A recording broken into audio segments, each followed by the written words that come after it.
Yes, wapenzi watazamaji, natumaini mpo salama kabisa. So nadhani tupo wengi sana ambao tunasubiria tamthilia yetu, na siku sio nyingi na muda sio mwingi na masaa sio mengi, itakuwa hewani kabisa.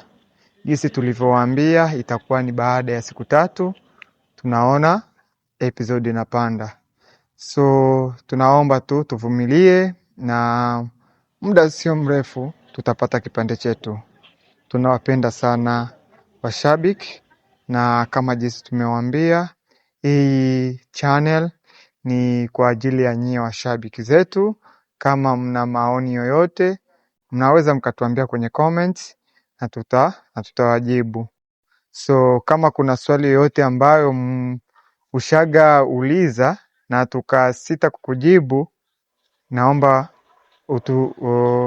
uliandike tena, tutakujibu. Asanteni sana na Mungu azidi kuwabariki.